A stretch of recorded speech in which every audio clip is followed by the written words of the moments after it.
नमस्कार, आप देख रहे हैं न्यूज 69 भारत। मैं हूं मनीष कुमार झा। आज धनबाद में क्रेशर ऑनर एसोसिएशन ने एक बैठक की जिसमें सरकार के नीतियों का विरोध करने का निर्णय लिया गया। उन लोगों का कहना है सरकार लगातार क्रेशर ऑनर के साथ भेदभाव कर रही है, प्रत्यक्ष और परोक्ष रूप से कमर तोड़ रही है।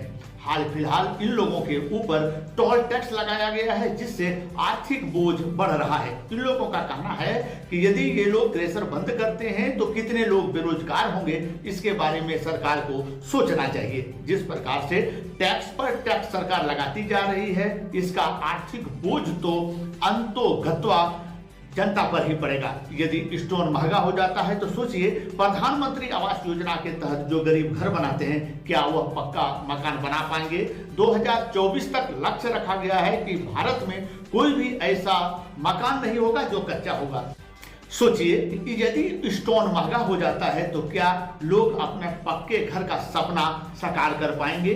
जितनी सीमित राशि सरकार देती है, क्या उसमें लोग घर बना पाएंगे?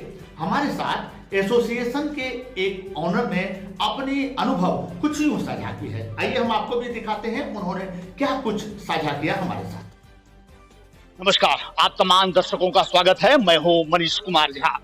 आए दिन मैं आपको यह बताता हूं कि समाचार क्या रहा है। मैं वैसा समाचार आपको दिखाता हूं जो जन सरोकार से होता है, जिससे मास प्रभावित होता हो। अभी मैं आपको दिखाना चाहूंगा, यहाँ चल रहा है क्रेशर एसोसिएशन का बैठक। धनबाद जिले के जितने भी क्रेशर के मालिक हैं, उन्होंने एक बैठक किया है। उनकी अपनी समस्याएं हैं, लगातार उनका इनकम घटता चला जा रहा है, खर्च बढ़ रहा है, परेशानी हो रही है। टोल टैक्स बढ़ने से वर्तमान में उनके ऊपर अतिरिक्त बोझ आ गया है। इन लोगों ने फैसला किया है कि सरकार के पास जाएंगे और जाकर गुहार लगाएंगे कि या तो टोल टैक्स को वापस लिया जाए, अन्यथा कोर्ट का शरण भी लिया जा सकता है। क्या है पूरा मामला? हमारे साथ एक ऑनर हैं जो लगातार माइनिंग करवा रहे हैं, ये ऑनर रहे हैं। सुनते हैं इन्हीं से कि समस्याएं क्या रही। धन्यवाद। मेन समस्या ये है कि सरकार जो है अब चाह रही है कि हम ब्लॉक बना करके जो है वो पूंजीपतियों के हाथ में दे। ये जो छोटे छोटे 1, 2, 3 एकड़ की माइंस ले करके जो है स्थानीय लोगों को रोजगार देते हैं, वो करेंगे क्या कि अगर सरकार उनसे जो है वो करेगी और नीलामी प्रक्रिया में जाएगी तो बड़े बड़े पूंजीपति आएंगे। वो होगा क्या कि जो है पत्थर का या जो भी रॉ मटेरियल दोहन हो जाएगा और जो है मजदूर जो अगल बगल की बस्ती के मजदूर लोगों को काम मिलता था वो स्वतः बंद हो जाएगा। तो क्या वो मजदूर जा करके जो है फिर जो है जा करके दूसरे राज्यों में वो करेंगे? मजदूरों का पलायन नहीं होगा। यहाँ दोनों चीज हो रहा है। मैं थोड़ा सा फोकस कर दूं इस पर कि हमारी केंद्र सरकार कहते हैं हम लोकल को वोकल बनाएंगे, राज्य सरकार कहती है कि हम स्थानीयों को नौकरी देंगे, बाहर नहीं जाने देंगे। समस्या सुनिए कि यदि लीज ये देते हैं तो फिर स्थानीय गुजरात क्यों नहीं जाएंगे? सवाल यही है। जी नंबर 2, दूसरी बात है कि रॉयल्टी वाली बात जो आई है, सरकार जो है 2 श्रेणी में कर दी है। रॉयल्टी फॉर चिप्स अलग कर दी है, रॉयल्टी फॉर ये बोल्डर अलग कर दी है। दोनों को एक रूप होना चाहिए। दोनों में जो है जमीन आसमान का अंतर है। तीसरी समस्या आ रही है, ऐसा क्या सोचकर की सरकार, उनके नजर में क्या वो हाँ उनके नजर में ये है कि रॉयल्टी फॉर जो चिप्स आ रहा है उससे हमको जो है अमाउंट ज्यादा आ रहा है। और बोल्डर जो है चूंकि सरकारी काम में खर्च हो रहा है, हालांकि निकलता है माइन से तो केवल बोल्डर ही है, तो सरकार को रॉयल्टी कम आती है उससे और चिप्स में ज्यादा आती है। तो सरकारी काम मतलब जो है कम रेट पर मिले, बोल्डर उनको कम रेट पर मिले और छरी पब्लिक को जो है ज्यादा रेट में मिले। ये अगली समस्या जो है टोल टैक्स लगा दी है सरकार जो है 1200 पहले टोल टैक्स फ्री था। एक चीज बताइए सर, जब हम रॉयल्टी पर 30% DDMFT देते हैं, DDMFT का मतलब होता है कि जिले के विकास में ही वो फंड होगा।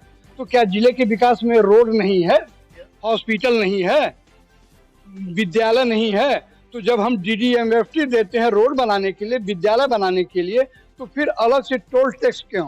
नंबर 1। नंबर 2 जो है वो भी विकास में खर्च करें। नंबर 2 जो है उसमें सबसे बड़ी समस्या क्या आ रही है कि इतना ज़्यादा दाम फ्लक्चुएट कर जाएगा।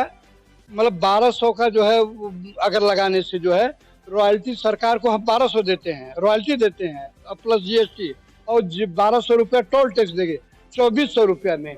तब छड़ी का दाम जो है कहाँ जाएगा, दुगना हो जाएगा। करीब करीब 70% छड़ी का दाम बढ़ जाएगा।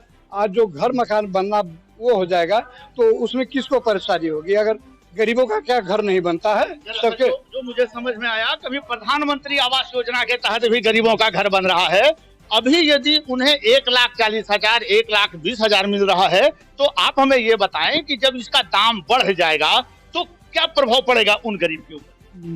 प्रोडक्शन मतलब इतना ज्यादा हो जाएगा कि या तो क्रेशर ओनर बंद कर दे, खरीदार बाजार में नहीं रह जाएगा इतना महंगा छड़ी लेकर के, और डेवलप का काम स्वतः जो है बंद हो जाएगा। और कुछ समस्या अगर आपको दिख रहा हो? नहीं, अभी तो ये 3 समस्या है, इसीलिए जो है मांग क्या रहा आप लोगों का? मांग, अगर ये सरकार जो है पहली बात तो 10 साल का जो है रिन्यूअल करावे, नंबर 1 गैर आबाद जमीन पर, नंबर 2 जो है रॉयल्टी की एक रकम होके, नंबर 3 टोल टैक्स जो है खत्म करे, इसलिए कि जब हम DDMFT दे रहे हैं जिले के विकास के लिए तो फिर अलग से टैक्स क्यों, एक ही मुर्गी को कई बार हलाल कीजिएगा।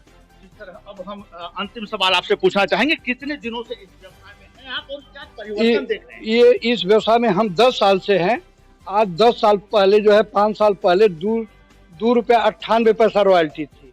स्वाभाविक है कि लोग चालान ज्यादा काटते थे।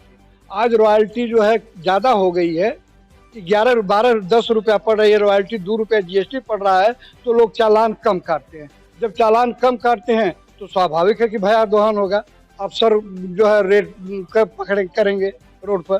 जी, अपना नाम बता दें आप। महेंद्र कुमार। बहुत बहुत धन्यवाद आपका। अब समझिए कि मामला क्या होता है।